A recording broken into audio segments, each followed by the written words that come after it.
Unlike some of our other stink bugs, such as our greens and southern green stink bugs that like a little cooler weather, red-banded stink bug, smaller, likes warmer weather.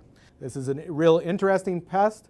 It's real interesting in trying to control, and it has been one of the most difficult insects to control for our soybean growers in Louisiana and in the Mid-South. So where is it from? It's thought of that it's kind of come from Brazil, Argentina, so South America, moved up into Central America, probably in the 40s. First found in the United States in Florida, in the Everglades, about the turn of the century. It has primarily moved up into the eastern seaboard, stayed in Georgia, Florida, South Carolina, maybe a little bit into North Carolina, and was primarily there. And then in 2000, it arrived in Louisiana. So as it's moved its way north, it's overtaken a lot of the other species.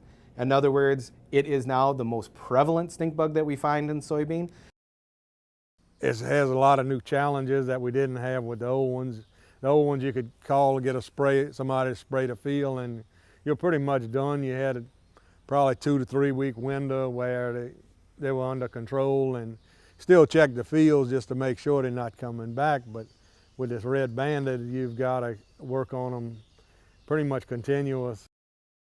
So a red-banded stink bug does actually have a red band.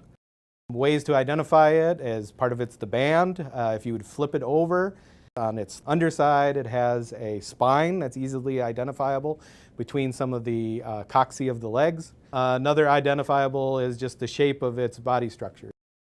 They're usually arriving just as those pods are starting to form. So you're looking at R3, R4. You'll find it on the stems and on the leaves, but it's really the damage it's causing is by feeding on the pods.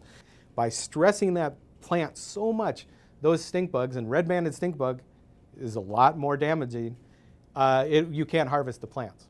So the pods stay green, the beans stay green, they just won't mature. It changes almost the chemical structure, the physiology of the plant, and will never, even if there's a hard frost, the plants will just die, they'll never mature. So you can have a complete field failure, complete loss.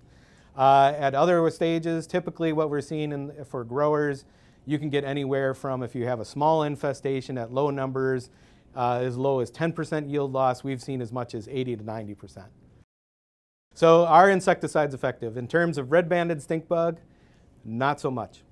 It appears to be, it just is more tolerant to insecticides. And there appears to be, within the commercial varieties, some host plant resistance. And that host plant resistance lowers the populations of the stink bug, or they're just not feeding as much on the pods.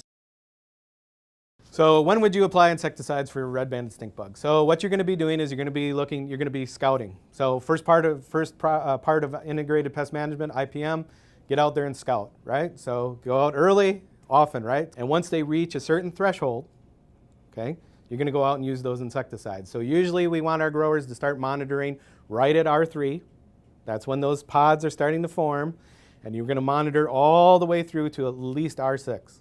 What you want to do then is to immediately get back out there 5 days later. Why not 7 days, which is more of a typical scenario? You want to get back out there because these populations can quickly come back into an area. Another cultural technique is using the trap crop. So what is that? Stink bugs are edge colonizers, okay? So what we're going to do is plant group 3 soybeans along the edge of the field, not on the head turn rows or anything, but just along the edge, wherever rows you're planting. And those are going to pod faster. They're going to pod faster. Stink bugs are going to move in, and they're going to stay in those areas. Why?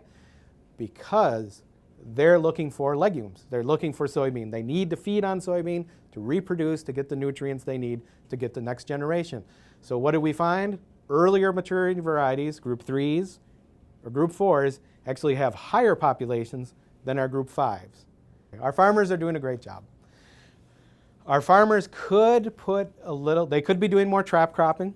In general, though, our growers need to make sure they're scouting early, scouting often, rotating chemistries. If you keep using the same product over and over and over, what happens? It becomes resistant. We're eventually not going to have anything left. And at that point, all the trap cropping, all the resistant varieties in the world, you're still going to see a lot of damage in your soybean. So growers need to, the biggest thing I want growers to do is rotate chemistries right now.